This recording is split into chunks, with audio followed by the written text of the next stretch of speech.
And we are live with another off-season episode of the Bleed Lows podcast as we are going to dive deeper into all the latest Dodger rumors so far, such as the Juan Soto meeting, Sasaki posting update, and much, much more. And joining me tonight, per usual, is Carlos the Gambler. And behind the scenes, who's going to come in here later, is Babyface Roger. We're going to get all of their thoughts. We're going to go all in for everything we've heard over the past couple of weeks.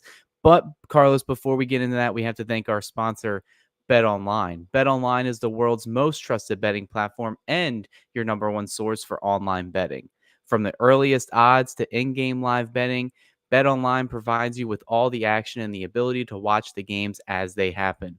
With the largest selection of odds on everything from football, NBA, college basketball, NHL, to the UFC and the MMA, we got it all. Head to BetOnline today to get in on the action with America's most trusted site for online wagering. BetOnline, the game starts here. And Carlos, it's been a while. I think this is the first time we've been here since last week's live. How you doing today? I'm good, man. I'm good. I'm excited to see where we go with this Soto, Sasaki, the six-man rotation thing, Teoscar, what he's gonna end up doing, if the Dodgers are gonna re-sign him. So there's a lot going on in this offseason. I know that it's the favorite time of the year for you. It's my favorite time of the year. I I Yeah, I I I don't like this lingering on. Just sign somewhere, take your money, Soto, and let's see where you're gonna play at. I would love to see it be done this week. yeah. That's something, we just, our last episode earlier this week that was posted on Monday, I had Tim Rogers from Dodgers 2080 on, and we kind of went over the way the MLB offseason usually works, and it's a lot slower compared to the NFL and the NBA, where those guys are usually off the board within the first days, hours, or at least the first week. All the big dogs are pretty much off the board.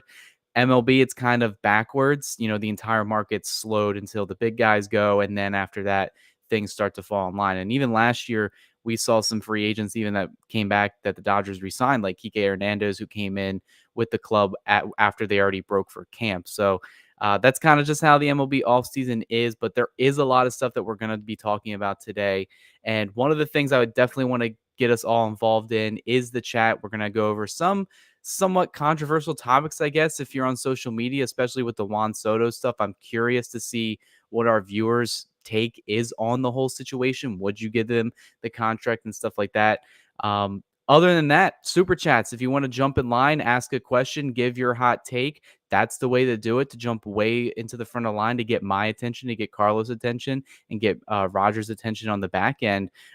Anything contribution helps for the channel. It helps for our growth of the page and, between the Bleed Lows brand and DodgersBeat.com. And we would definitely appreciate it. But we just want to have a nice conversation tonight about all that stuff. And Carlos, I think the way we got to start off is where, the most action is right now, and that is Juan Soto. He is the biggest free agent on the market this year. Last year it was Shohei Ohtani. This year it's Juan Soto, another guy that multiple MLB insiders are pegging to get, over 10 years with over maybe 500, 600. I've even seen a few $700 million contracts floated around. It's been a big debate right now, whether it's a good move, bad move for the Dodgers to go in on this guy. But Mark Feinsand from MLB.com reported, I believe on Saturday or Sunday night, that the Dodgers had a planned meeting with Soto. A lot of other teams are also starting to get their representatives out there as well. They're supposed to meet this week. He said possibly as early as Tuesday, which was yesterday. So both sides could have already met so far. Before we get into the nitty gritty of all of it, are you surprised that the Dodgers, after spending $1 billion last year on their free agents, that they're going in for another big fish, or is this more of a due diligence move? Yeah, not surprised at all. I think when any big name, the Dodgers are going to be attached to any big name. The Dodgers, as we all know, they deferred a lot of the Otani money. So Dodgers have money to spend, and then this year we all know with the Otani signing, with this whole, this year at Dodger Stadium, they made so much money. The Dodgers as an organization, so they definitely have the money to spend, and it just comes down to, is it worth is Soto worth $600 million? And that's like the golden question. And Man, personally, I would say he's not worth $600 million. I mean, Otani got 700 because he's a dual player, right? He's a two-way player. He's a pitcher and a batter. Despite the fact that he didn't pitch last year because he was injured, but this coming season, 2025, he's gonna do both. So, look, Soto, is he good? Yeah, he's great. He's a great hitter. He's probably top three hitter in the league. But defensively, you hear it from the people in the chat last time we were on. You hear it when you read the papers, when you read articles about Soto. He's a defensive liability. And so is he worth 600 million? I say I don't think he is. I just think he's the biggest name. And so if you want to get the biggest name, then you got to spend big bucks. Yeah, and I think the biggest part of why he is, the contract is as big as it is, or it's being predicted to be, it's because of the age. I think that's the biggest thing here. He just turned 26 during the World Series. Um, Youngest free agent I've seen of his caliber on the market in quite some time. I mean, you really don't see these guys in their before I wouldn't even say he's even hit his prime yet because he hasn't even gotten to his 30s. So that's the big thing from it. You're going to get him for arguably he's probably looking for a deal for the rest of his career. So if he plays to his age 40 season, that's like a 14-year contract. And that hasn't really been done in baseball. I think Trout's extension was, I believe, 11 or 12 years. So this is kind of along the lines of very, very extreme. It's uncharted territory in a lot of ways because I, with his agent Scott Boras, you're not going to really see deferred money. You're not really going to see a ton of opt outs. Harper was the big one who didn't want a single opt out in there, and I think Soto can go a variety of different ways. And I think that's the reason why the Dodgers are just asking for a meeting. Clearly they have the funds to get it done. I don't think money is an issue for the Dodgers. If you followed any of the reports out there. Foul Territory had a really good episode last week going over the Dodgers financials, and they've their estimated revenue for just this season alone was well over $600 million, by far the best in baseball. Otani deferring a lot of his money also helps. Otani himself has made the Dodgers well over, over 150, close to $200 million this season as well. So I don't think money's an issue. I know people will say, well, what about, the CBT threshold? Yes, the Dodgers are well on pace to be over the first and second tier. I don't think they care. I don't think they care for this window right now. If they can get a deal done with Soto and they feel like they have a really good shot, I don't think they're going to waste their time with a meeting like this. So clearly, we haven't heard anything really come out of the meeting. But I mean, I don't think money's an issue, Carlos. If you're the Dodgers and it's a business and it's an investment, we've seen how much money they've made already. Clearly, winning beats all else, right? Yeah, and definitely. So we all know, and I said it last week, if we take Soto, we're a better team. There's no doubt about it. I mean, you can't argue. I mean, you could try to argue that that's a false statement, but you're going to say defensively, we're not better. No, he is going to be better because we know that Betts is moving to the infield, so the right field's open or left field's open because we know Teoscar. We're not even sure what's going to happen. I'm sure that has a lot to do with what we do with Soto. So he does make the team better, in my opinion. Now, the question is, yeah, we have the money to spend, but do we want to spend it on one individual player or do we want to pick up three individual players? Do we want to pick up a pitcher and maybe Adames, a shortstop, and maybe even another pitcher, maybe two pitchers and a shortstop for the same price. So for the same amount you're going to spend on Soto. And that's where I'm at. I'm like, do we really want to do that? But I think whether if we get Soto right, like I said, right now, we not a lot of people might not like that move, but if we get Soto, man, I guarantee you, opening day with Soto in the lineup, Otani, oh my gosh, it would be amazing. It would be great, and you would be like cheering off your ass at Dodger Stadium. So, it's like if they do it, that's fantastic, and if they don't, that's okay too. Because I keep hearing names like Snell, possibly, Dodgers are targeting him. Sasaki, another player they're trying to target, and Adames, I've seen him come up a couple times. So if I had my choice, I'd rather go after these three guys than over Soto.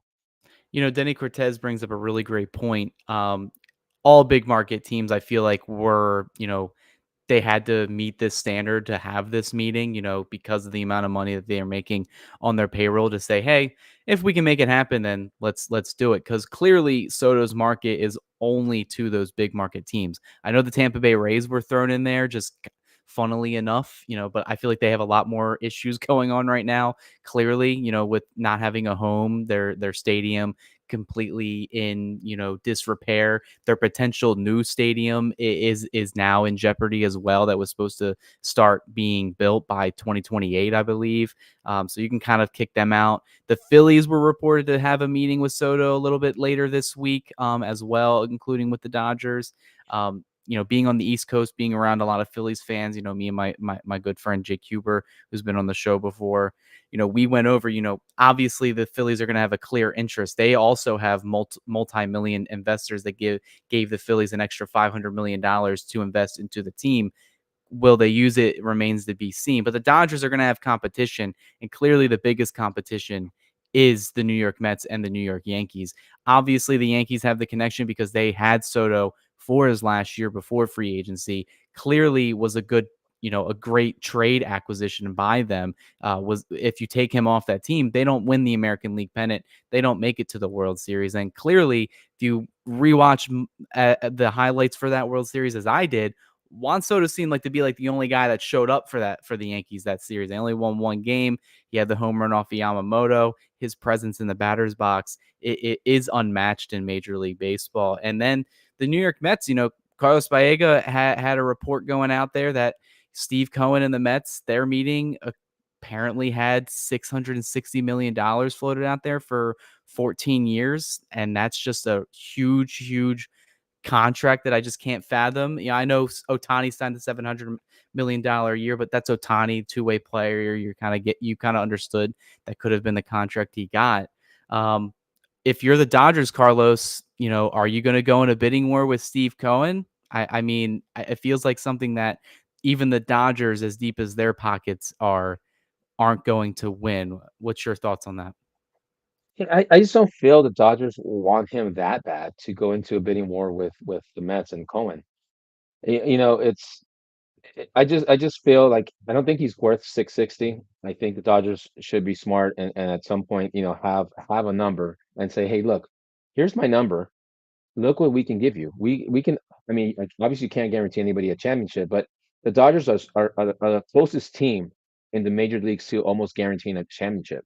So I mean, that's what they can do. They can come to the meeting with Otani and Freeman and Moods and Mookie Betts and bring the trophy and put it in front of Soto. But I mean, Soto already has a title too, a trophy too. So I mean, it's like if it's all about the money, then Soto go somewhere else and take the money. But if it's about playing for like a big franchise and just setting cementing your legacy, then yeah, choose the Dodgers. I think Dodgers are one of the best teams. I mean, I know that the Phillies are legendary. I know the Cardinals, the Yankees.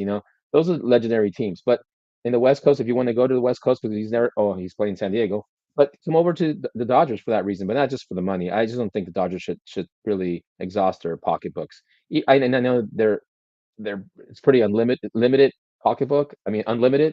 Just don't do it. I'm not a fan. Yeah, and then there is the other point to this where Steve Cohen seems dead set on adding Juan Soto. Another report came out that Cohen and the Mets would go $50 million over whatever the next team offers just to make sure that they can pull Soto away. And I think you're right. It really depends on what type of guy Soto really is, because most times, 9 times out of 10, the guys that are working with Boris, they're going to get the most years and they're going to get the most money, and that's usually going to be the team that they go to. But that's not always the case. There we have seen some players kind of go a different direction than what Scott Boras and his agency would want. I mean, one player is Bryce Harper, where he clearly had better offers out in the open market. He wanted just the commitment from one team, no opt-outs, and he ended up going to the Philadelphia Phillies. We all saw the reports with the Dodgers. They were offering him, crazy amounts of AAV on a shorter term deal, which, if you think about it, a guy of his caliber gets the guaranteed money, test the market again, probably be making a couple more million, hundreds of millions of more dollars, especially the way he's played over the past couple of years. But I think the Dodgers do have a realistic shot. I mean, the big debate right now is, where does he fit on this team? And I think at the end of the day, you make it work. You mentioned his defense is an issue because it is. He is not. He was a Gold Glove nominee, if that means anything to anybody in the chat or to you, Carlos. But he wasn't the best defensive outfielder in right field, and I don't think the Dodgers really necessarily need him to be. Say you do add him, he more than likely probably would go to left field if I had to imagine. That's kind of where you throw out, your worst defensive, outfielder that can hit well. That's why he's in the lineup. DH is taken for the next several years with Ohtani, being a two-way player. After he's done that, if he can't pitch anymore, maybe the Dodgers look, keep him at DH, or maybe they give him an actual position. If you look at the core of the Dodgers roster right now, and the reason why I think this move makes a lot of sense is because they're not getting any younger. Mookie Betts is 32, Freddie Freeman's 35, Max Muncy's 34. A lot of these guys are, they're getting older. They're going to start hitting a decline period. It's just inevitable for all players. And if you have an opportunity to get Juan Soto, a 26-year-old, Hall of Fame trajectory player career. You look at it, he's already got a World Series championship. He's a multi-year All-Star, a home run derby champion. Everything writes the resume writes itself. The Dodgers would be 100% better with Juan Soto on their team. Do they do it? I'm still 50-50 because I think these New York teams are going to pretty much outbid him. But if he wants to win a title, and if he wants the best opportunity to win a title, I think you already answered that, Carlos. You look look nowhere else than the city of Los Angeles, because if you put Juan Soto in that lineup, I would just make the statement right now, the top four and with everyone following after that, that would probably be the best lineup of all time. Probably Major League history. And that's an extensive history in Major League Baseball. That would be the best lineup of all time. Yeah, no, definitely. It would be just amazing to watch it day in and day out. You know, I want to see what the people in the chat weigh in. Soto, yes or no? Because I know Cody, my man here, Cody is definitely a yes. I am. I won't be mad if they sign him and they spend money, but I'm not. I don't think that's my priority as a Dodger fan and watching what we went through this year, because we did make it offensively at the end. We figured something out, but the pitching, we figured out the bullpen was good, but the starting rotation needs help, and so that's where I'm at. But weigh in, you guys. Let's see what you guys say. Yes or no on Soto. And the next part of this whole thing is the big debate on social media right now, especially between Dodger fans, is at the end of the day, if you sign Soto, that more than likely means that a reunion with Teoscar Hernandez is likely not going to happen. They could probably make it work, but I imagine if they give someone like Soto a 10 or a 14-year deal, if say for whatever reason the Dodgers had him fall in their lap for that, then Teoscar's probably going to take a multi-year deal like with Boston or somewhere out east where he's been heavily rumored to go. So Carlos, I'll even shoot it to you. Like, you've seen Teoscar for a full season. You've seen what he's done in October. If you had to go with the guy that's already been making it work, or do you bring in some new blood that's one of the best baseball players of our generation? Yeah, you know what? It's so much easier to sit here and do these podcasts than actually if you really have to make that decision. And and despite the fact that I say no, Soto, then Teoscar is like he's a good guy. Like, forget baseball. As a person, he's a good guy off the field. I seen his post, and he's very religious. He's just a good guy all around. He did so much for the team last year. Maybe his stats weren't like off the chart. It was record breaking season for him, but it wasn't like, this guy is like the number one outfielder out there and stuff like that. So if I had to choose, and I was Freeman, and Soto wasn't asking for 660 million, or I would sign Soto hands down. There's just no way. Even if his defense is a liability, I say yes because, like Cody said, yeah, you know what? There's like when I was growing up playing baseball, they used to say, you know what? If you can hit the ball, we'll find a spot for you in the field somewhere. And yeah, that spot's left field, so they'll stick you in left field. Easiest balls to catch usually, unless it's coming off a lefty bat. But that's where you would stick Soto, but he's gonna produce. I mean, he compared to like Teoscar, and Teoscar was clutch. It's just you can't compare the two. Their age is different. There's a big difference. But I would say, yeah, if I had to choose one and money wasn't a factor, it would be Soto. Yeah, and I think that's a big caveat to this question is like if money is not a factor, perfect world, gun to your head, who are you choosing? Are you choosing the 26-year-old, potential Hall of Fame, all-star outfielder who's hasn't really hit his prime yet and is coming off the best year of his career with 41 home runs? Or are you taking, approaching mid-30s, slugger veteran? I don't know. I feel like if you pick Teoscar, it's more with thinking with your heart. But if you look on, the stat sheet, the back of the baseball card, I feel like there's no other argument to, say that goes against Soto. And I'm curious to see, there's a lot of stuff that gets thrown out there when it comes to Juan Soto. And I really think it's because of his time with the San Diego Padres. Obviously, us Dodger fans, we do not like that team. We've made that, known, especially this postseason run. Don't like them, don't like the attitude that they have, don't like the fan base, all that stuff.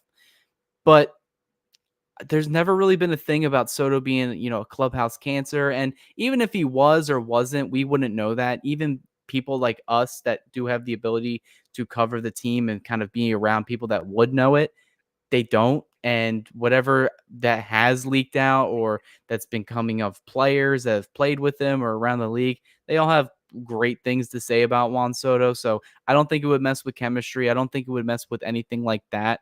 And then if you want to add the money side to everything, I mean, if you look at the Dodgers payroll on the outlook for the next couple of years, I mean, after this season, they do have a couple options to shed some of that money. I mean, Chris Taylor and Max Muncy both have club options. More than likely, depending on how they play next year, the Dodgers could just decline those, save almost $30 million there. Clearly, if you look at Fangraphs and what their payroll does look like, the amount of long-term deals they have going past 2031 is pretty extreme. Do the Dodgers want to add another contract that long-term to their list? I'm not sure. It'll be interesting. It's going to be an interesting couple of weeks. I don't think he's going to sign anytime soon. I would say probably at least after Thanksgiving, probably early December, mid-December, similar to when Ohtani signed last year. But usually once the big domino falls, that's when we'll start seeing these other guys. My only thing is Carlos, I wouldn't like the Dodgers to get kind of held up on this because if they clearly see that they don't have a 100% guarantee, I do think they should start pivoting to use that money that they would have used on Soto to go say bring back a Teoscar Hernandez and go look at other areas around that of the team that need improvement. I mean, I don't want to be hung up on Soto all winter long because even me, as much as I would love him to join the team, I would put it at like a 25% chance that he comes over here. They would be smart to look other places in the meantime. Right, and that's the first thing I said when we started the show today. I want Soto to choose his team. I want every other team, including the Dodgers, to move along with the whole process of who you're going to pick up and who you're not. And yeah, I hope Soto this week comes to his conclusion so he can have a good Thanksgiving and a great, Christmas holiday. So look, I want the Dodgers to, if Soto's not in play, yeah, you got to go get Teoscar. I think Teoscar is the next best outfielder out there, and you already know what he can do for your team. And like I said, not just on the field, but just in the dugout. He's just a good guy to have around the clubhouse. So yeah, definitely. Hopefully, Soto's going to decide. Everything I read too, it's pointing that the Soto's going to make a decision this week. So hope that happens. Yeah, and even though we're gonna move on, if you guys have any differing opinions, if you guys can give reasons why or why you wouldn't sign Soto, feel free to leave them in the chat. We'll definitely look those over. Comment on the video as well. It's definitely a huge topic. I mean, it's gonna shock the baseball world regardless. If John Heyman tweets out later tonight or later this week, meeting went really well in Los Angeles with the Dodgers and Juan Soto probably would start to break the internet more than it already was this week. But I think it's a good segue to pivot to Teoscar Hernandez, who was one of, I believe, 13 players to decline, or there was 13 total players offered the qualifying offer. 12 of them declined. Teoscar Hernandez was one of them to decline the $21.05 million qualifying offer. No surprise there, right, Carlos? Especially after the season he had. We heard all last winter that he wanted a multi-year deal. I think he is 100% well within his right to test free agency again. Any differing opinions there? No, no, yeah, this was he was going to do it regardless, and now it comes down to Dodgers' decision to do you want to sign this guy to a 3-year, 4-year contract? I keep hearing 3 years, like 71, 75, or something like that. So it's still a bargain. The guy, we know what he did this year. He showed up in the big moments. Game 5, he had that double over a Judge's head. So he's someone. Yeah, I wouldn't be mad if we re-sign him. And like I said, once this Soto saga is done, we can move forward and leave that behind and start getting our players for next season and hopefully Teoscar is one of those players. And I don't want to sound like I'm contradicting myself. I'm just saying it's just this is the way it goes. Maybe he's not on the top of the list because this guy's still out there. But once that guy's gone off the board, well then yeah, the guy. It's like it's a draft pick, right? When you guys do your draft, you guys have your players you want, but when they come off, and not the number 5 player is the one you're number 1 now. So that's where Teoscar, unfortunately, that's where he falls. And hopefully he's still available. Hopefully he's still waiting for the Dodgers if the Dodgers take too long waiting for Soto. So and then that would be bad. And then now the Dodgers are gonna have to go out there and look for an outfielder because they just moved Mookie into the infield. So and we don't want Lutz in the outfield because we've seen that before. He's got his image in center field.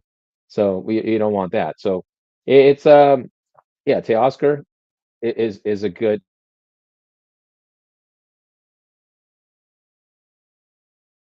It's very intriguing, and I've seen a couple of Phillies fans that I'm friends with on their pages that they write for, kind of talk about the idea of adding, Teoscar Hernandez.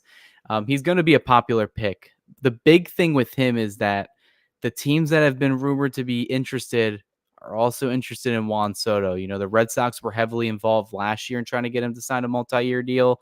They recently had a 3-hour meeting with Juan Soto and his camp. Um, so you have to imagine that they're kind of in the same predicament as the Dodgers, where, oh, we would really like you, Teoscar. We would really like to get you for a 3 or 4 year deal, but we have this guy out here who's younger, better. If we have a shot, we're going to go after him. But if he says no, you're our next best option. And I think out of all the players that are like outfielders, power hitting outfielders that are on the free agent market, and the two that I really look at, it's really Teoscar Hernandez and Anthony Santander from the Baltimore Orioles.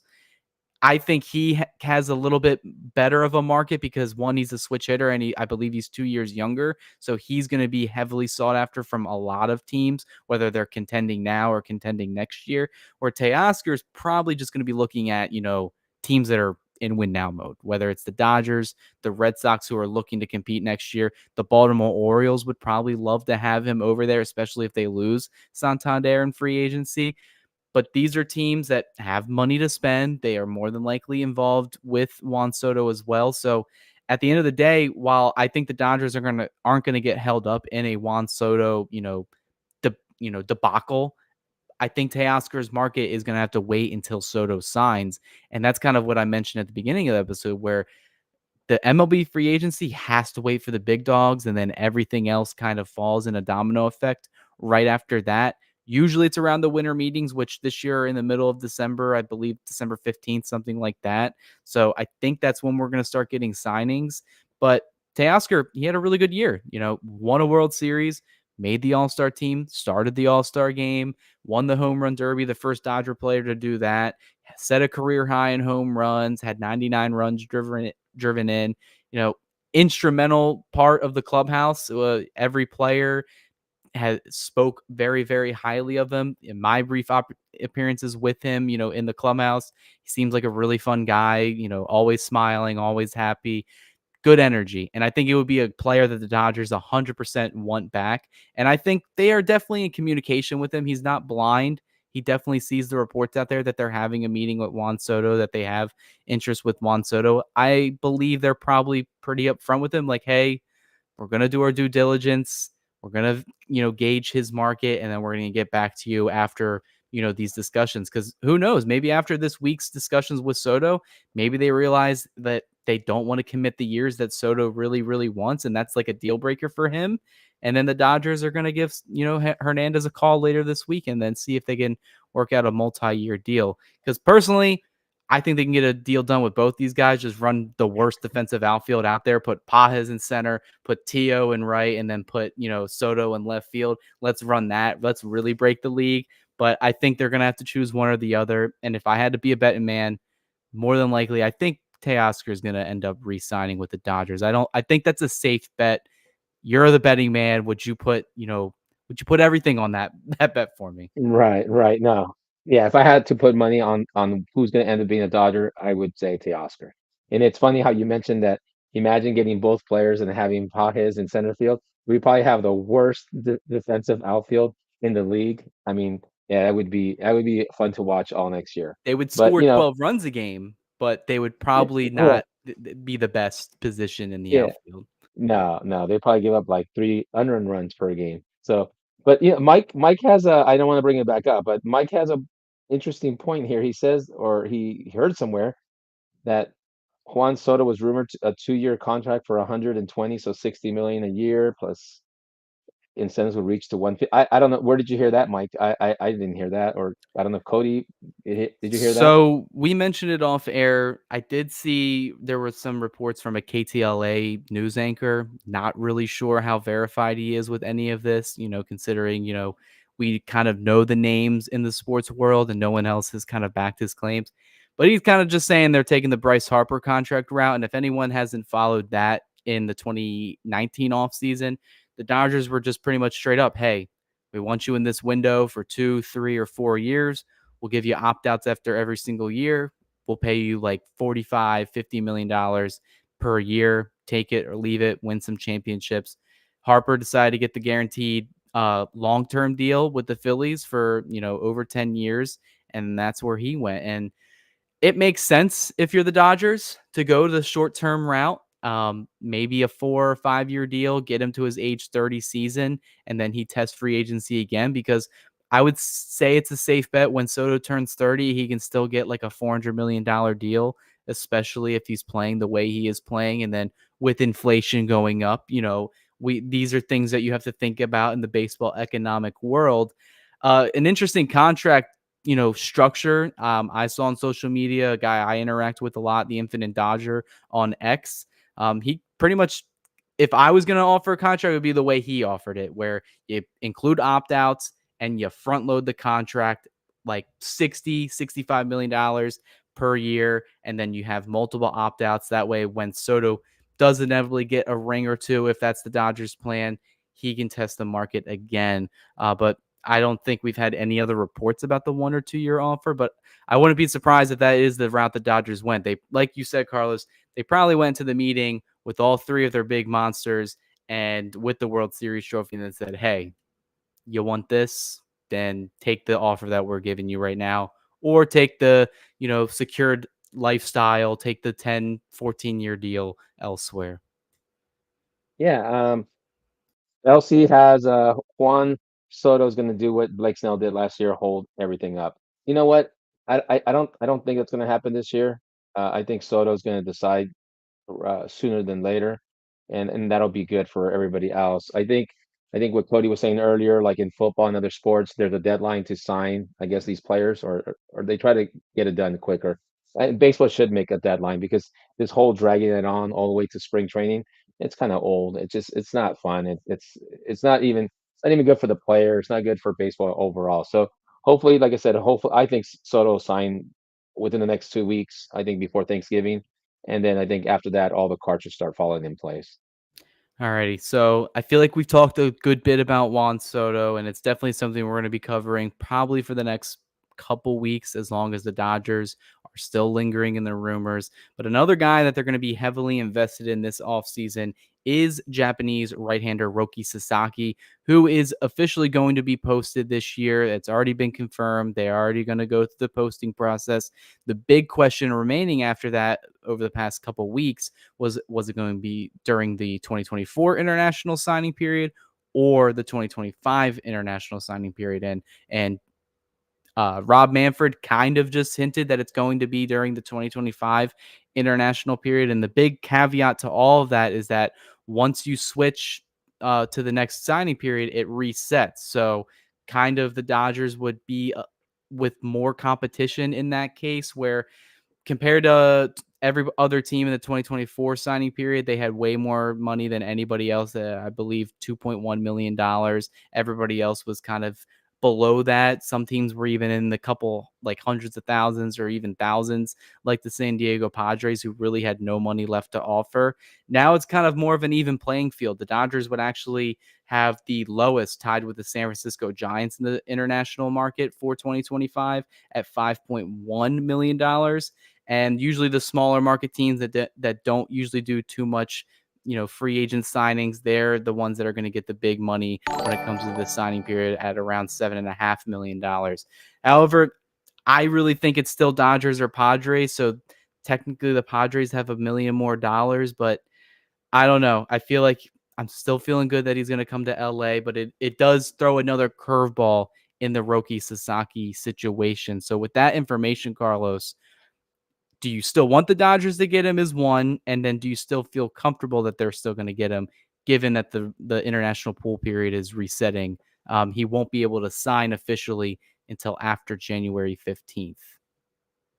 Yeah, I think they do get him, and for the simple fact that, the Dodgers, like we were saying, Dodgers demographics is changing. The Dodgers are are appealing to the Japanese community with Yamamoto, with Otani. I think if the Dodgers want to keep this kind of trend going, then they're going to go and sign this guy. I think the way they're going to do it is, hey, look, sign with us now. We'll give you as much as we can. After we're done with arbitration or whatever, we'll give you a big contract like we did Yamamoto. We'll give you, we'll surpass Yamamoto, and you'll be the highest paid pitcher in history. I think Dodgers are probably telling him something like that. I read somewhere where I think GMs from 30 all the teams were asked, and they're all saying that he's going to sign with the Dodgers. So I don't yeah I don't see that when he goes to a Dodger meeting, or if it's happened, or when it happens, with Otani there, with Yamamoto there, once again with the trophy there, versus going to the Padres, and Darvish is there by himself, and it's like there's no trophy, just like, oh, we beat the Dodgers last year in the playoffs, and that's it. That's all you got to show for it. I just think he chooses the Dodgers, and I think, with the Dodgers moving forward with their six-man rotation, explaining to him that, hey, you know what, we're going to try to prevent any injuries, trying to keep everything the same the way it was in Japan when you were pitching out there.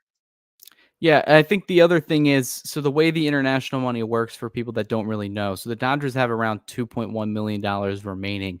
They cannot save that and use it for next year. It's kind of a use it or lose it type situation. So I would imagine over the next couple weeks until the signing period ends on December 15th, we're going to see a lot of international signings that they may have had on the back burner. Because one of the things with the international market is you can have handshake agreements. And it's not a guarantee that they still are going to sign with you, but it's more of a safe bet in that when the period opens up again, then you kind of put the pen to paper. Um, that's kind of a similar situation that you're going to see with Sasaki. He is still free to talk to teams. He's still free to talk to their representatives. He can come to a handshake agreement with the Dodgers, with the Padres, with whoever he wants to sign with. And then once January 15th comes here and the new international signing period opens, he can then, officially put pen to paper and officially become a member of that team. I wrote an article on Dodgers Beat a couple weeks ago. It's kind of been covered. I believe Joel Sherman of the New York Post, that he interviewed Dallas Keuchel, who was a teammate of Sasaki last year in Japan. And he pretty much said that he heard rumblings of the Dodgers and Sasaki have kind of had a handshake agreement over the last couple, probably months. I would still say that's the safe bet. I think his agents are just trying to save face to say, hey, he's available to everybody. I also think it's probably in the best of terms for Sasaki to wait, because now instead of just getting $2 million from the Dodgers, now he can get $5 million if he really wants to sign with the Dodgers. And at the end of the day, I don't think it's money's the issue.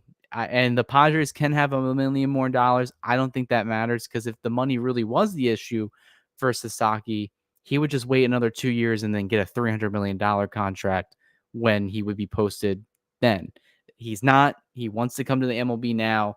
And what better time to come to the Dodgers, create the Team Japan starting rotation, just missing Imanaga. Might as well just trade for him from Chicago. I don't know where they're going as a franchise, but, bring Sasaki in, bring, Otani back to the rotation, and then Yamamoto probably going to be, a big mainstay next year, especially if his shoulder's fully healthy. Those are three good starters. I know there's a lot of question marks with Sasaki, in the innings, the injury, the decline in some of his pitches, whether it's velocity or spin rate. I don't really care when you can get him for that much money and he has the ability to make a lot more money with, sponsorships and deals like that. I just feel like Los Angeles would be the best place to do that. And you put him as the trifecta in Japan with Otani and Yamamoto. I just feel like that's just going to print money for him. Hell, Otani can probably just be like, I'll get you a deal with New Balance and we'll make it happen right now. And then he's making more money that way. Now they both can appear on billboards together. There's a lot of different avenues that, the Dodgers and the players can take in this. That's why I'm still confident. I know Jim Bowden, he put out that he would say he's 98% confident that he's not going to sign with the Dodgers. Well, this is the same guy that's also said Nolan Arenado was going to be on the Dodgers by Christmas in 2019. That never happened. I was waiting for that on Christmas Day. Didn't start. And now Nolan Arenado is on the Cardinals and he's on the trade market well past his prime. I mean, Sasaki, with everything I've said, we've seen some of the reports of declining stuff. I still feel like it's a safe bet to just get this guy in your system, right, Carlos? Yeah, definitely. What he can bring to the team besides being young, because we keep talking about age on the Dodgers team, and we got to start building for the future. We're built for now, but when these guys get to that point where they just they start their decline in their career, we need these young guys. And we mentioned Juan Soto, 26. This guy Sasaki, how's Sasaki, like 19, 21? What is he? 21? I How old think is he's he? 22. 22. 22. So yeah, so he's young. So look, I'm all in on Sasaki. I hope they get him. I hope they get him. I think, like I said, I just think that the Dodgers are catering to a certain demographic, and I think they want to keep that going. And it's working out financially. I'm sure the Dodgers made tons of money. I'm sure their values increased. So it's working, and they got to keep that machine rolling. And so I'm all in Sasaki. I hope they do get him. Yeah, and then another thing with Bowden's report, it really just doesn't make sense, and it's something I touched on social media as well, where in his article and in the numerous interviews he's done since, is he said that he would kind of Sasaki, if he joins the Dodgers, a team that already has Yamamoto and Otani, he kind of would be the behind the scene figure. He wouldn't make as much money with those deals that are made off the field. And I just don't think there's no merit to that as well. I feel like he would make more money with Otani and Yamamoto next to him than say him going to Milwaukee for the next 6 years. Kind of, I mean, I know they're a playoff contender year in, year out, especially on this current like 2010s, 2020s. They've made the playoffs more times than not, but it's still Milwaukee. It's not a big market. I feel like he wants to be close to Japan. That's just me, like, kind of seeing where these Japanese players usually sign. They usually sign on the West Coast or they go to New York. And most of the time they're signing with either the Dodgers or the Yankees because those are the two most well-known franchises internationally. So I don't know. I feel like he would make more money with the Dodgers regardless if money's still an issue with him. But I just feel like the best way to kick off his career would be with LA. And I don't think there's really many other arguments around that. Anything kind of what Bowden said in that statement, do you agree with, disagree with? Yeah, I mean, you know what? I don't really follow that kind of stuff. I mean, they don't they know as I mean, they might know a little bit more than us, but for the most part, I mean, they're not in those meetings. They don't really know, and sometimes they're guessing too. I like what Cole said, similar to what you had said.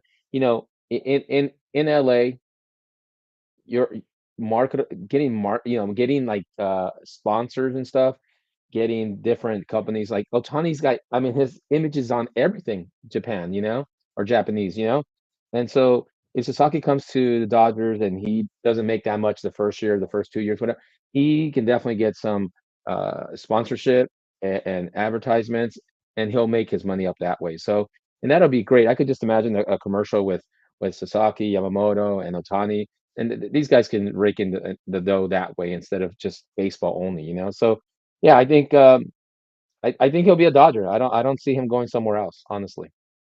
Dennis puts a really good question in the chat. How much of a factor is Yu Darvish in kind of pulling him to the San Diego Padres?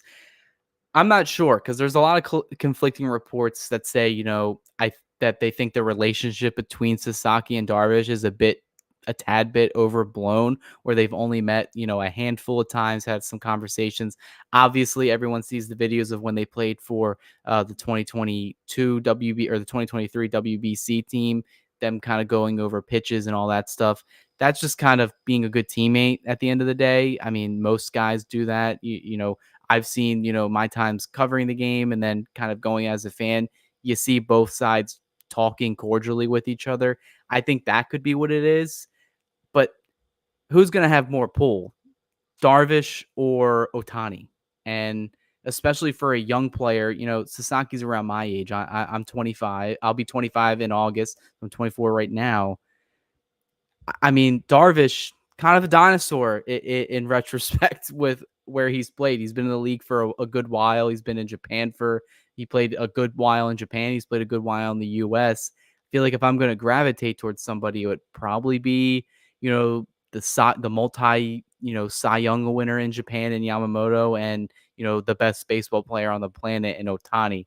I think that would have more pull, but we really just don't know, like Carlos said, what these players are thinking at the end of the day. Have you seen those reports? Have you seen people mentioning Darvish, Carlos? Do you buy, saying if they do have a good relationship, if he can have them come there? Because Darvish tried to do the same thing with Yamamoto last year, and one of the things with Darvish is he shared his frustration, saying that he kind of is upset that a lot of these Japanese players are going to the Dodgers. But at the end of the day, like we've talked about, they have a lot of pull in Japan right now. Yeah, I mean, the only video I saw, and I don't know if that was a recent video, was that video where Darvish is walking onto the field with his glove on. If that was in Japan, I don't even know, but that's the only thing I saw. I mean, somebody mentioned here that Sasaki has the same agent that Yamamoto has. So I don't know if you know about that, Cody. I'll have to look into that. I'm not sure. Okay, so It would be a safe bet, though. I bet. So yeah, so I mean, I think there's more connection to the Dodgers.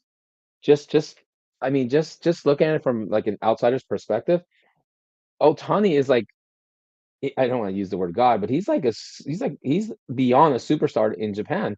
And why wouldn't you, as a young rookie, want to play with the best player and have a chance to win back to back? Well, in this case, for Otani, back to back, but for Sasaki, be his first title in his rookie season, just like Yamamoto. And Yamamoto's gonna say, "Hey, come play here."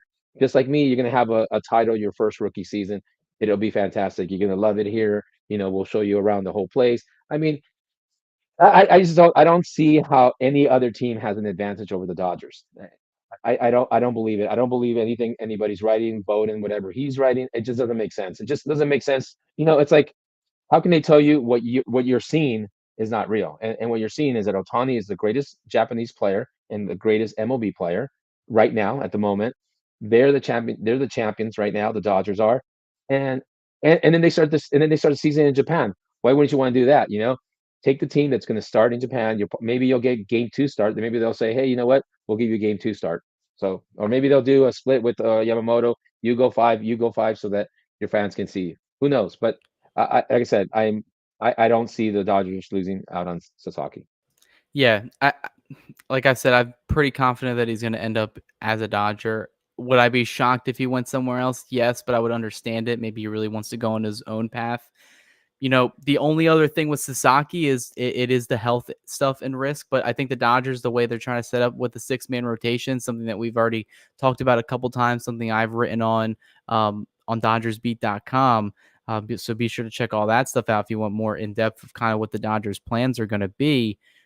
Clearly, starting pitching is at the top of that list. Obviously they're meeting with Juan Soto. It's something we talked about in this episode extensively, but that kind of pivots to our next segment here, and that's the starting pitchers that have been rumored with the Dodgers. And we'll kind of go a different route with this one, Carlos. I'll probably pivot you an interesting question. So the Dodgers have already been interested in Blake Snell. Last year, when the trade deadline happened, apparently they were in deep discussions with the San Francisco Giants, according to The Athletic, and they were on the cusp of trying to acquire Blake Snell. They were interested in him during his free agency last offseason as well. Both sides just couldn't get through. So they also have that similar interest this offseason. So that's one name linked.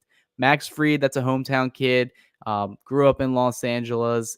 He's been partying with some of the Dodgers players like Jack Flaherty, going out to dinners and such like that. So there's a connection there.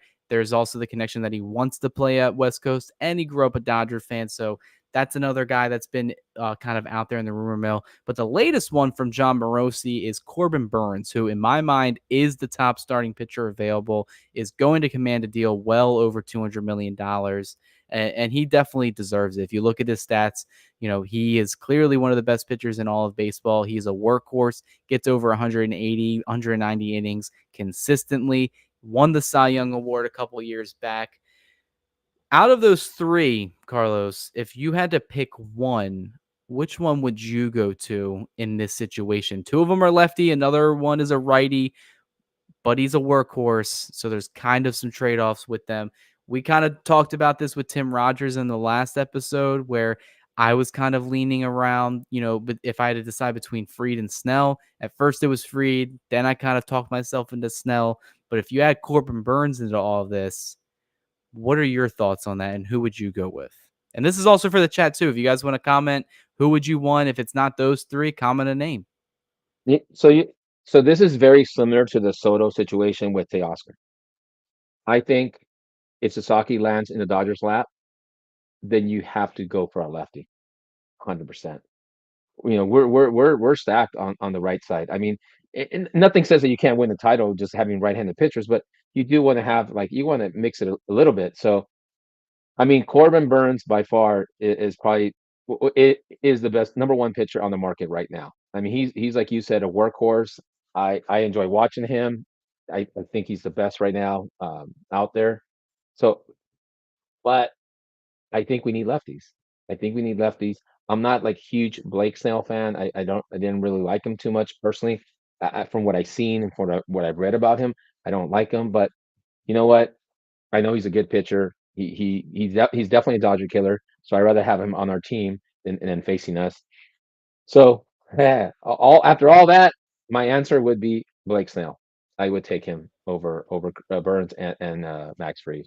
Yeah, I think if you sign Sasaki, which I think is almost a foregone conclusion with this offseason, I also anticipate them re-signing Walker Buehler in some capacity, whether it's a 1-year, 2-year deal, maybe a potential 3-year deal with like a player or like a club or a mutual option, something along those lines.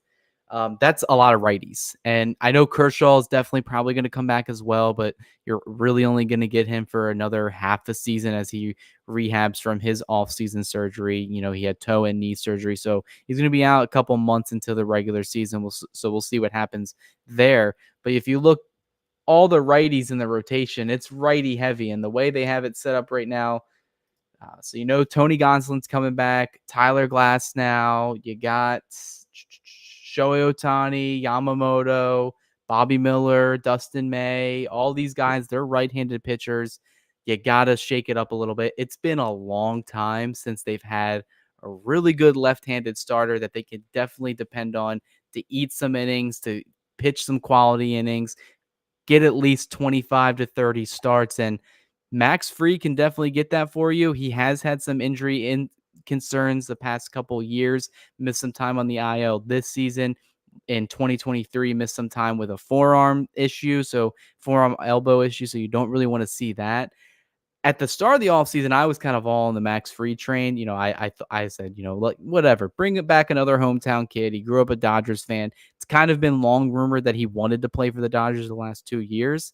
However, I kind of talked myself into Blake Snell because despite the amount of walks that he gives up that frustrates the hell out of me, out of someone that watches the game and covers the game, it can be boring to watch a guy just walk, give up a hit, walk some more batters, get some punch outs, and then get out of the inning. He makes a 10 to 15-minute inning turn into a 30 to 35-minute inning. And someone that's just watching these games, especially on the East Coast, can be a bit of a grind.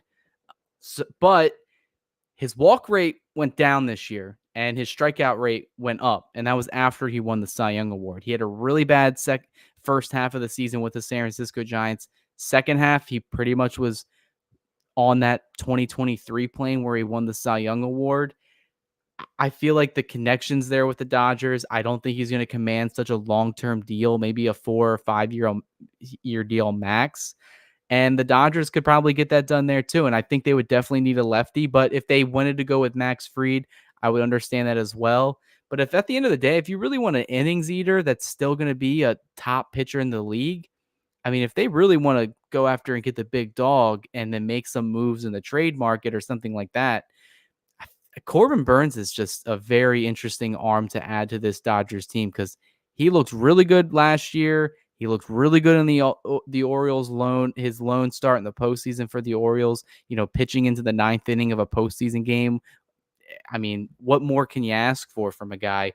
I think he had 198 innings pitched this year. Dodgers don't even come nowhere close to that in terms of production and innings usage. So he would definitely be a huge gift for the team. But out of those three, I'm still probably going to go Blake Snell, but it makes a lot of sense to go with Burnes, but I'm still going to go with Snell on this one. Yeah, encoded a lot of comments about this, which is pretty cool, you guys. Mr. John Rod 77 says, "What about Bobby Miller?" I mean, I hope he comes back. He's still a good pitcher. He's definitely still a good pitcher. He's got to figure it out. A lot of you guys are saying Gosselin and May to the bullpen after they're given the opportunity to be in the starting rotation. And you know what? I have to agree with that. I don't have too much right now, at least. I don't have that much hope on Gosselin or May. And May seems to be the better guy in the bullpen if one of these guys became a permanent bullpen. Because it's possible these guys get traded too for a player, you know. So it's going to be interesting because right now the 6-man rotation looks a bit funky. Depends on how, depends a lot on who we're going to get. You know, we got Otani. What's Otani going to look like when he gets back? You know, he probably won't. Is he going to be in the starting rotation when the season starts? I mean, I want to say yes because I'm sure he wants to pitch in Japan. So I'm sure he's doing everything possible to get healthy. You got Glass now. You know, what's he going to be like? Like we're going to be careful with him too next season. Um, Yamamoto's probably going to be one of the healthier guys on the rotation to start the season. So that's three guys. So who are the other three guys? Is it Glass now, May, and Bobby Miller? I mean, Landon Knack. I don't. It's going to be tough. It's going to be really interesting to see who we're going to have in the starting rotation. Yeah, and I think that's where the frustration comes when, all right, with Juan Soto, where it's like, why are we going to give $600 million? Why are we going to be heavily invested with this guy when we clearly have depth and rotation issues with the Dodgers right now? Put all your money and your time into fixing that over than adding Juan Soto, who would make the team better, but isn't a necessity. It's more of a want than anything. And I agree with that. There is reasoning for that. Like you said, Carlos, there's a lot of injury concern with this rotation. Tyler Glass now, I love the acquisition. I love the extension. I loved him, especially during the start of the year. He looked like one of the best pitchers in the National League, all of Major League Baseball, if you want to go a little step further. I love the move, and I knew there was risk with it, and the Dodgers ended up, you know, coming out with the same story, with Glass now. He ended up having season-ending injury with his elbow. He says it's fine. Mark Pryor was on Dodger territory the other day, and he said that it was fine and that he's going to start ramping up his throwing program, his bullpen sessions, and then by spring training, he should be good to go as normal. The injury he had just doesn't go away overnight. Like any type of strain or something like that, those continuously linger. And then after you start throwing more and more innings, that's when it'll start barking again. So I don't think he's out of the woods. Otani, as much as I think he would want to come back for that first series in Japan, because it's so early kind of in the year. It's well before April. It's like middle of March is when they play those 2 games. They're not going to really probably rush him. I would imagine he starts pitching in the rotation maybe May. If they really want to be conservative, they can just push it off to June. I mean, they have enough depth in the rotation if they want to do it that way. And I haven't given up on Bobby Miller, probably because I have a lot of memorabilia of Bobby Miller, so I'm gonna keep rooting for his success. But I've stated many times that I just don't think he was healthy last year. His mechanics 100% seemed off. The Bobby Miller I see in my head is the one that kicked off the season against the St. Louis Cardinals, had one of the best starts of his career, looked completely dominant. That's the Bobby Miller I remember. That's the one I want to see next year, or at least someone that's just not giving up homers left and right. I think he's going to get a chance. Dustin May doesn't peg me as someone that they're going to give a shot in the starting rotation for the long term. Maybe he starts out the season there. Not sure if he finishes the season there. Could possibly be traded. I've seen that idea float around as well. Tony Gonsolin, I still like because I look at his track record before. If you look at 2022, he had a 2.14 ERA. He was one of the best Dodger pitchers that season. Big reason why they won 111 games, but then started having the arm issues late in the year, went on the IL, only made like one appearance in the postseason. But he recently spoke the other day and said that there's no restrictions on him and that he's fully healthy and ready to go. And I think that's going to be an arm that they're going to have to depend on, especially in the first half of the season. Not even just looking at free agency, there's a lot of different avenues the Dodgers can go. They can trade for a Garrett Crochet. I know I've had some red flags on that, but that's another option out there. There's other starting pitching free agents like in the B tier, like say a Luis Severino or maybe a Sean Manaea, some of these arms that are out there as well. A lot of ways they can go, a lot of players that they've been rumored to. So it's definitely an interesting conversation to have. I still think right now they're really in a good spot, but you can never have too much pitching, right, Carlos? Yeah, no, definitely. We saw what happened last year, and we definitely need more starting pitching, unfortunately. So yeah, Crochet. I know you're not big on Crochet. I like the guy. I have I've liked him since when he first came up, and he's throwing 100 over like as a lefty. That's fantastic. So yeah, I would definitely trade for him. I read something that the Phillies were looking to trade for him, and they said that if the Phillies were to trade for him, they would automatically go above the Dodgers as the favorite to win the World Series for next season. So hopefully that doesn't happen. Hopefully the Dodgers can land someone like that, but it's gonna be interesting, like I said, I can't wait till all these cards just start to fall and these players start, picking up, where they're gonna end up playing, because it puts it all to rest, and I just want to move forward with, hey, this is our team for next year, and let's spring training, be out there. You're gonna go out to spring training this next year, Cody? Still planning. Don't know if I want to go in early in the season or maybe go straight to LA, maybe in the second half of the year, kind of get closer to October. We'll see what happens. Definitely planning it out though. I'm trying to get out there again this year. Yeah, no, yeah, this spring training will be good. I'll be going for. Actually, I've gone once, but it'll be the first time that I'm actually gonna go pitch. I'm gonna try to go early because I know Otani probably be with the pitchers and catchers. So I'm looking forward to that. And like I said, once all these cards start falling, then we know what's going to be in our team. So can't wait for that to happen. And besides Soto, I think our number one priority, and I have to, the Flacco, we need a lefty starter all the way. And if we can get two, one via free agency and one via trade, then we've had a successful offseason. Yeah, I think that's going to be at the top of their wish list, starting rotation help, especially a lefty in the rotation, not counting Kershaw in that regard, because I just figured it's a bona fide conclusion that he is going to return next year in some capacity, but we want a healthy starter to give us some playoff starts down the line. Last subject before we end tonight's episode. Mookie Betts, obviously, everybody knows he is a podcaster now. All of a sudden, people don't hate on him for doing that now because the Dodgers won the World Series. However, interesting, on Bleacher Report, they posted the episode. He had a podcast with Dodgers teammates, couple starting pitchers, namely Walker Buehler was one of the guys that was on there that had a lot of interesting comments. But before we go into the comments, Carlos, did you happen to hear any of bits of the episode, see any clips or anything like that? And comments as well Did anybody watch the or listen to the podcast with Mookie Betts and the Dodgers teammates?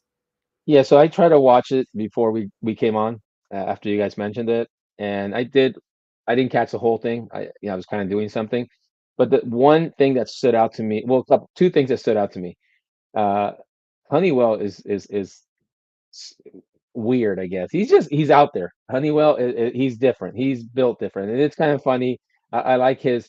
He's very candid. I mean, he just lets his feelings, whatever he's gonna say, he's saying it, even if it doesn't make sense or whatever. It's kind of cool. It was nice to see that.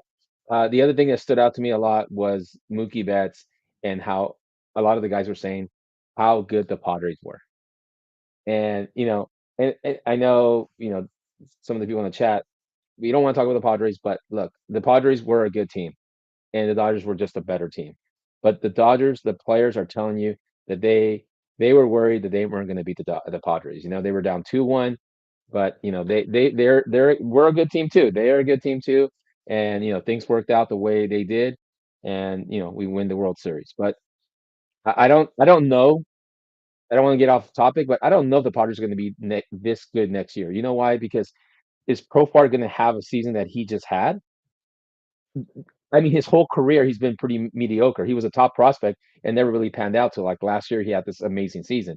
Two, uh, the kid Merrill in center field, he had a great rookie season. He would have won Rookie of the Year if it wasn't for Skeens. And then what happens to a lot of rookies their sophomore year. They're not that good. They just have a down year usually because they can't keep up with what happened.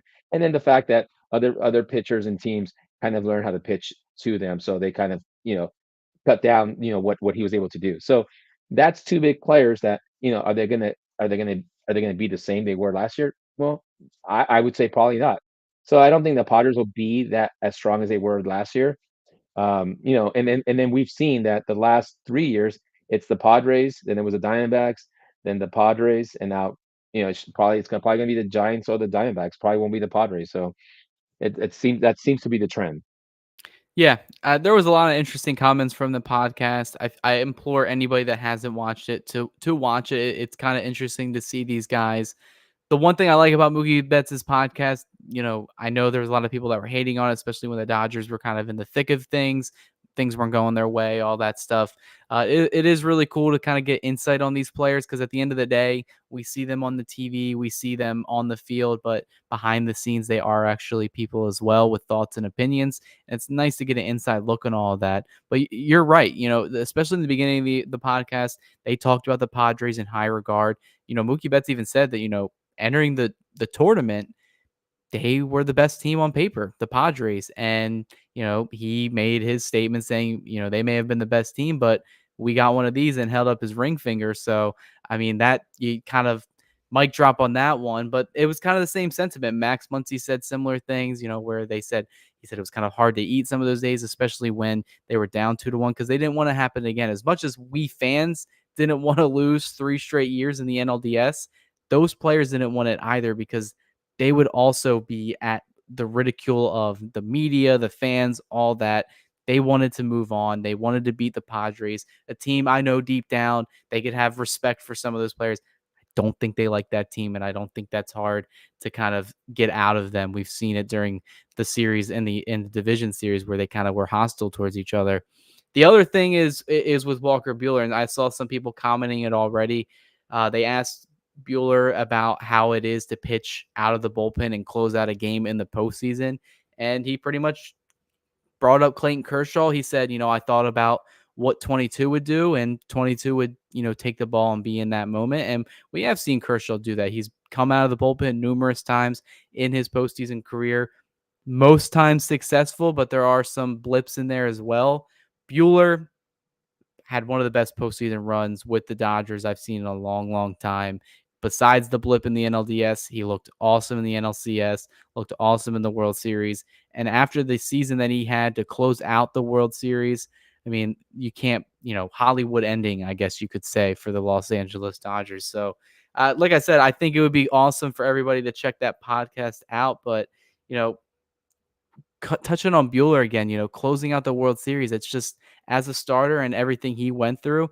I would say if you finish the rest of the episode, he sounds really confident with his stuff and where he is going into next year. I mean, are you on board with re-signing Bueller, especially if you hear how confident he is? No, 100%. You know what? And this is where being a fan and being executives and stuff at the Dodgers front office. Yeah, what he did for the Dodgers in the World Series in the postseason run, you got to resign the guy. You got to give him an opportunity. He showed that he's got that grit, that determination. He's willing to adapt. You know, he understands he's not a fastball pitcher, and that's not his out pitch anymore. So yeah, this guy needs an opportunity. I hope they sign him. Like you were saying, I don't know the contracts as well as you do, but I guess it would be like a 1 year player option or something like that. Something that gives him an incentive to, if he does well, yeah, and he wants more money, well, then Dodgers need to sign him long term, or he walks. But at least give him a chance to be a Dodger 1 more year. Yeah, I'm on board with re-signing Walker Bueller. We'll see what happens with it. But other than that, that'll pretty much touch on everything for this episode of the Bleed Los podcast. We appreciate everybody that, commented, engaged in the conversations. Obviously, there's a lot to talk about, especially in the Juan Soto regard. It's a conversation that's not going to end anytime soon, guys. So it's definitely kind of, a thought-provoking, exercise for you guys to kind of weigh the positive and negatives, starting rotation, all that stuff, and how the Dodgers should and will spend their money, because I don't think they're gonna be complacent this offseason. They've been rumored with a lot of names. I think they are going to get some of the big fish out there, whether it's in the free agent market or the trade market. And obviously, you guys know the drill. You want to like and subscribe to the channel. We just hit 10K not that long ago. I believe I think, almost at 13 now. So we're going to continue growing the page. We're not stopping anytime soon. We're going to do multiple. We're going to try to do multiple episodes a week, especially with the live. And then DodgersBeat.com. We're adding writers. We have one that joined the team recently. We're going to keep pumping out more and more content there as well. It's all connected, guys. So if you can show support for both pages, that'll be awesome. And Carlos, I mean, there's really nothing much else to touch on today. Is there any closing statement you want to put out there before we end? Well, somebody brought it up, Danny Duffy Award. So, do we have any nominees, Cody? I thought everything was pretty positive today. I don't really see anything in the comments that was bad. Oh, Is it man, is it Danny Duffy? You guys want to nominate Soto I don't know. I for nominate taking so Roger. long? He's been in the behind the scenes. He's been chatting in the chat, but he hasn't shown his face to talk to all of our beautiful listeners. He's been behind the scenes. I guess he didn't want to talk to us, Carlos. I second that. Roger is the Danny Duffy Award winner. Yeah. Yeah, I thought this episode was pretty positive. I didn't really see any negative guys on there. Maybe CT3, because I've seen a lot of DFA CT3 already. So I don't know. We'll go with one of those guys. But other than that, anything else, Carlos, before we wrap up here? No, no, that's it. Well, thank you guys for joining us, and really appreciate the comments and just interacting with us. It's pretty cool. Alrighty, that'll do it for this episode of the Bleed Los podcast.